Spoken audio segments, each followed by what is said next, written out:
Hi guys, it's Annette, and today we're going to be talking about confidence. How to be confident.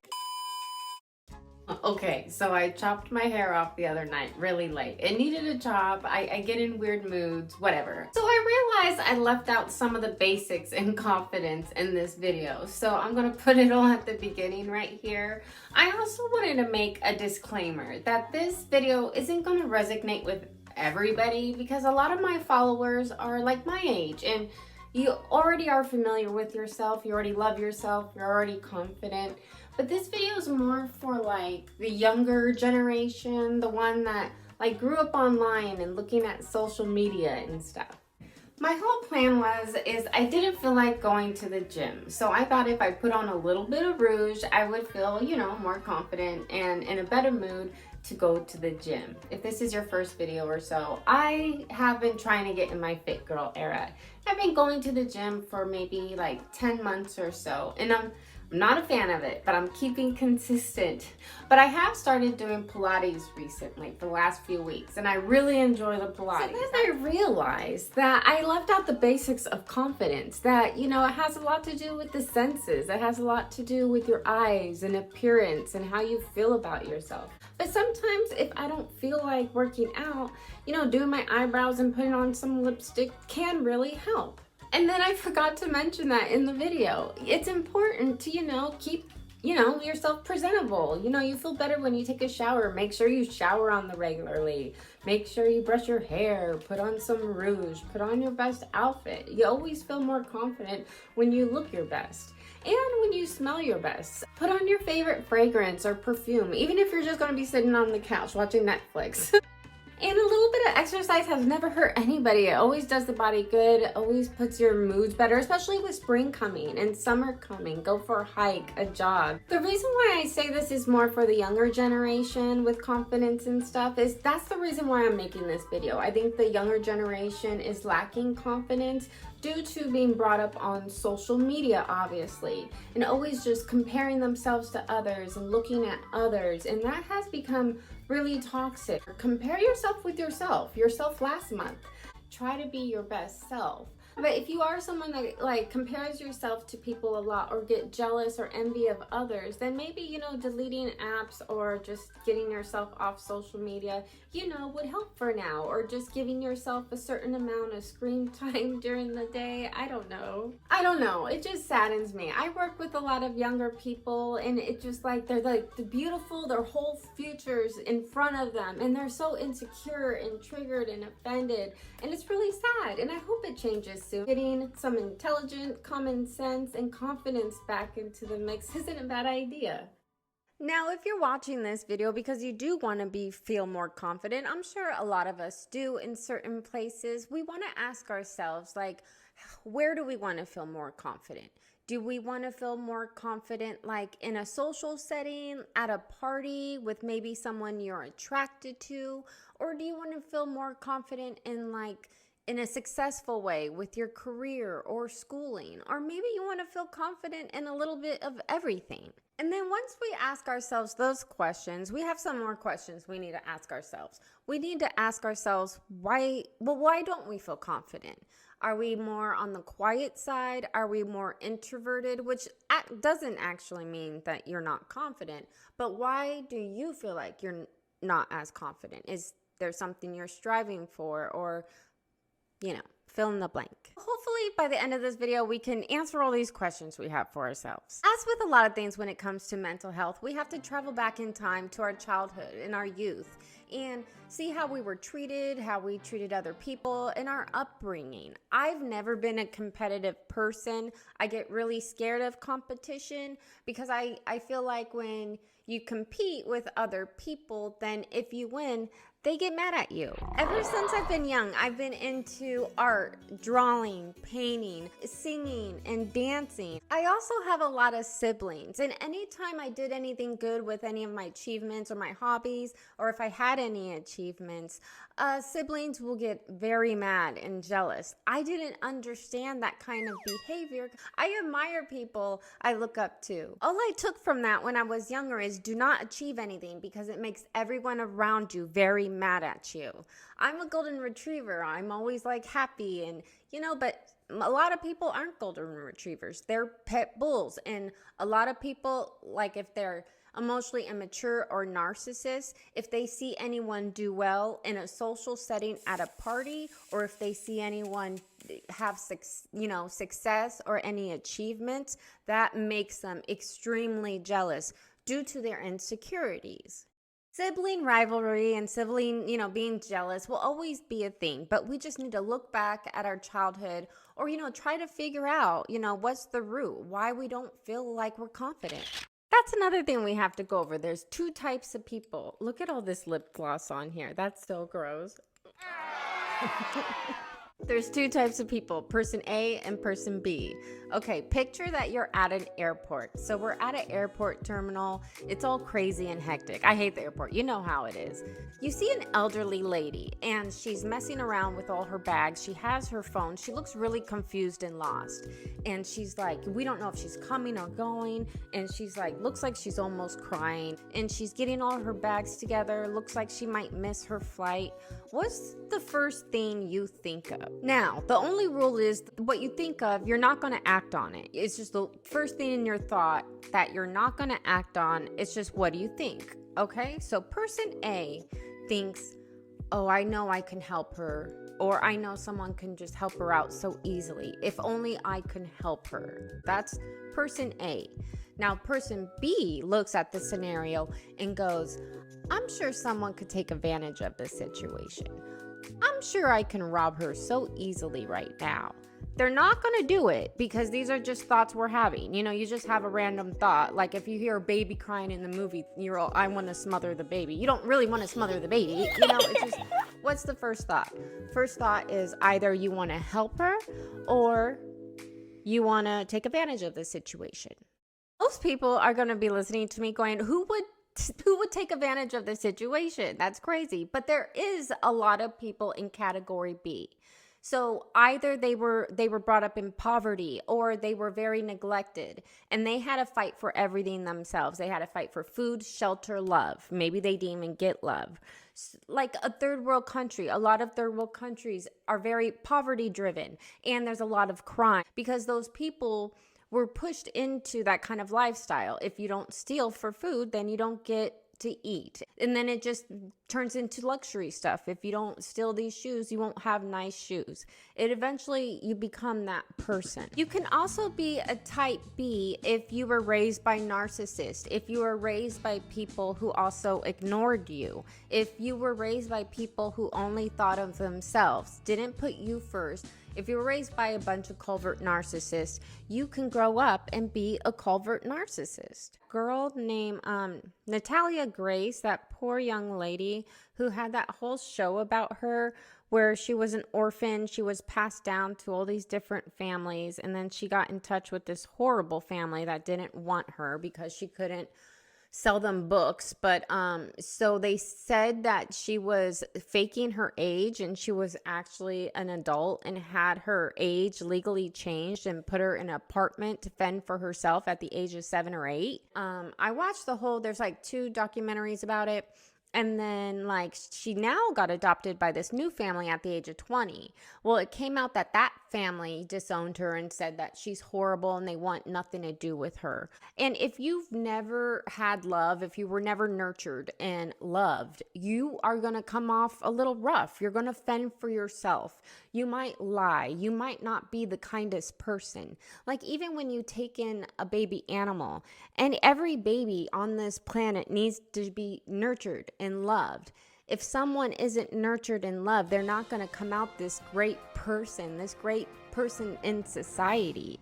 Yeah, I'm going to be speaking about type A person and type B person. So most people are type A, but maybe a little rough around the corners, which is fine, and you're a type B. So we'll be talking about these 2 types of people. So type B people are usually, like I said, a covert narcissist, very insecure or jealous people. We're just going to talk about jealousy and insecurities just really quick here. Healthy, normal jealousy is if you don't want to lose someone you love. So I wrote a few scenarios. So I understand jealousy if it involves losing someone you love. Let's say let's say I have a boyfriend and my boyfriend comes home and says, oh yeah, there's a new girl at work that all the guys are hitting on because everyone thinks she's hot. And I'm like, what? There's a new girl that's hot that you're working with? And then he's all, yeah, she's pretty cool. She's pretty funny. Okay, now I'm jealous of this new bitch that's funny, that's hot, because I don't want to lose my boyfriend who I love. I don't want to lose somebody. Or if someone calls my best friend their best friend, oh no, that's my best friend. I'm jealous because I don't want to lose someone I love. That's an understandable jealousy. The jealousy I don't understand is, let's say you work somewhere and then a hot, funny new girl starts working and you're jealous of her because you're a girl, but you don't have a boyfriend. So you're jealous of her for just existing? I want to be friends with her. I'm running over there. I'm like, hey, let's be best friends. And now we're best friends. I don't get jealous of people I admire. I befriend them. Someone who gets jealous with nothing to lose. You're not going to lose somebody. You're jealous of who they are because you think you are less, because you are insecure. That's a toxic jealousy. A narcissist told me once that she never befriends someone that she deems prettier than her or smarter than her or anything better than her because she wants to be queen bee. You need to ask yourself, you need to find out and ask yourself, do you get jealous at people you envy and would like to take advantage of the old lady at the airport? That's what we're trying to get down to. If you are more type B, then that's going to be more emotionally immature, more covert narcissist. A lot of covert narcissists like to say that they're bipolar. You can go with that. It's the same work. For the type B people, this is, going to be more of a lot of therapy. This is going to be a lot of meditation, a lot of exercise, a lot of diet. You have to be honest with yourself before you could be honest with anyone else. So therapists might not even be best for you if you're still lying to yourself. If you lie to people saying it's everyone's fault, all the little lies, you have to start being honest with yourself before you could be honest with a therapist. Confidence is all about being yourself, authentically, 100% yourself. Who is yourself? We might not even know who we are yet, but it's about being truly yourself.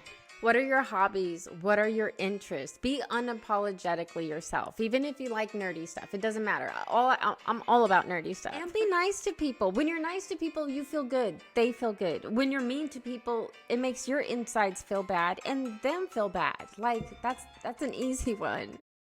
Here's one of the biggest pieces of advice I can give anybody is that you have to be self-aware. Be so self-aware. I am so self-aware that I trigger a lot of people around me. A lot of the type B people get triggered around me because you have to know your faults. You have to know your weaknesses and your strengths. Use your strengths and improve your weaknesses and talk about it. Let people know your goals. Well, not people you don't trust, but work towards your goals. It's really important to improve on your weaknesses because everyone has room for improvement and we're always evolving, and that's the best thing. Don't be one of those people that would say something like, oh, I have a dirty house because I'm lazy.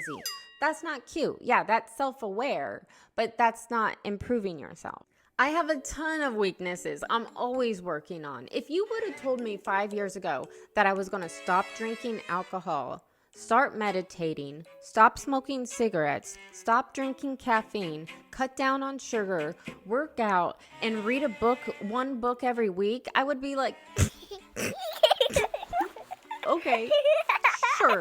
It's important to be self-aware and always to be working on your weaknesses because then no one can ever throw something back at you. It's like, what? I'm working on it. What's your problem? And put yourself out there. Even if it's on social media with groups you have the same interest in, find people with, that achieve their goals too. You guys don't even have to have the same interest or hobbies. Just find weirdos that like weird stuff too. It doesn't have to be what you're interested. Just stay away from, the people that aren't so much like that try to drag you down or dim your light. You're going to have to cut those people out, unfortunately, or keep them on a really long chain. And don't be afraid to talk to strangers and stripe up conversations. Tell them a little bit about yourself. And with that, listen to their stories. And it's really important to listen. I have a hard time listening too, because we always want to say what we want to say next, that but you want to stop and listen and be more empathetic to those people in their lives after they told you a story. And then they'll listen to, it's like conversation. And if you are like doing a hobby as like a craft or a career, then like study your craft. There's so much tools we can use with YouTube and stuff out there now. Really focus on your craft and your career. And being confident doesn't always mean that you have to be loud or talk a lot. You don't have to be an extremely talkative, loud person to be a confident person. Usually the person who's the loudest in the room are usually the most insecure in the room. And even if you want to just know how to be confident walking in a room, that's really, because like anytime we go to, let's say, a restaurant, let's say we've never been there, we walk in and we're like, because we're all nervous and we've never been there. Pretend like you've been there before and just be like, oh, I'm here. And everyone's going to notice that confidence. It's like, oh, wow, she's been here before. I read a book called How to Ikigai by Tim. Presents How to Ikigai, Lessons for Finding Happiness and Living Your Life's Purpose by Tim Tamashiro. The book is about how human beings are not happy until they find a way to serve others, help others. So you don't find purpose and goal in like fulfillment until you know how to do something you love while simultaneously helping someone. It's like when you play things forward and do something good for someone and then they pass it along, vibrations travel. If you're rude to someone and then they're rude to someone, vibrations travel. So if you're always doing positive, vibrations travel. We want to do what we love to do while we're also helping our community. And one of the stories that he talks about in the book is there was this little old man that loved carving toys out of wood, and his specialty was making spinners, like little tops. And he would love building these little spinners, and people would love buying them. So he opened a shop where he did what he loved to do, where you could get lost in for hours making his little tops, and then he was helping his community because they loved to buy them, so he sold them. So it's all about learning what you love to do and learning how to pretty much commission it to help others. Or find a job or career where you can do this passion and make money while you're doing it. So you need to find out, if you don't know already, what you can do for hours and how you can make a career out of it and help people at the same time. That's why rude people will always be unhappy, because they don't want to help others, because they don't even want to help themselves. Here's another one that's pretty important. Do not try to find confidence in a significant other. I repeat, do not try to find confidence and self-assurance through a partner. If you can't truly learn to love yourself, truly learn to love yourself, you cannot love anybody else. It is a fact. It just reminds me of this because I've been in a show hole and I started binge watching the 1,000-Pound Sisters, and I've never seen it before. And I just finished all 5 seasons. Well, I guess we're still on the 5th season, but it's the perfect example of how women, especially Tammy, the sister Tammy, how a covert narcissist will try to find significant others to fill that void. A lot of overweight women or like obese women that are insecure tend to date men that do have fetishes, with bigger girls. But most of the time, that's not the fetish that the men are looking for. Most of the time, they're looking for bigger women because they know their insecurities. These men want more than one partner, so they want to cheat. And they know if they find someone that's extremely insecure, they will stick around and stay. And a lot of Tammy's relationships on the show are like this. It's really sad. They're full of drama. They get restraining orders on each other, but they still talk and play games. It's just really sad. Once you love yourself, then you can love somebody else. And if you are this type of person or one of those people that one of your weaknesses and something you want to change is your weight, then that's something you need to work on. Everyone can eat less and everyone can work out. But yeah, for my type A people, it's more about just being authentically, unapologetically yourself. And sometimes that is hard if there is a type B in the situation. So maybe you're not confident because you have too many emotionally immature people around you. And be aware of your shortcomings and always be self-aware. It's really important. Just like it's important to be honest with yourself so you don't fall into the victimhood complex, because you could be your worst enemy there. We've all been there once or twice, and it's not a fun place to be. Use your strengths for your advantages and always be working on your shortcomings. I wrote this all down. I'm ending it up here. What are we going to do? We all got shortcomings. Always be honest. Be present and be involving. Be involved in the conversation. Be involved of what's going on. Is that all? Kindness goes a long way, and it helps along the journey of improving and becoming more confident. And if it helps at all, I think you're pretty cool. And if you think I'm pretty cool, please like this video, subscribe if you're not already, and I'll see you in the next one. Boy, boy, boy.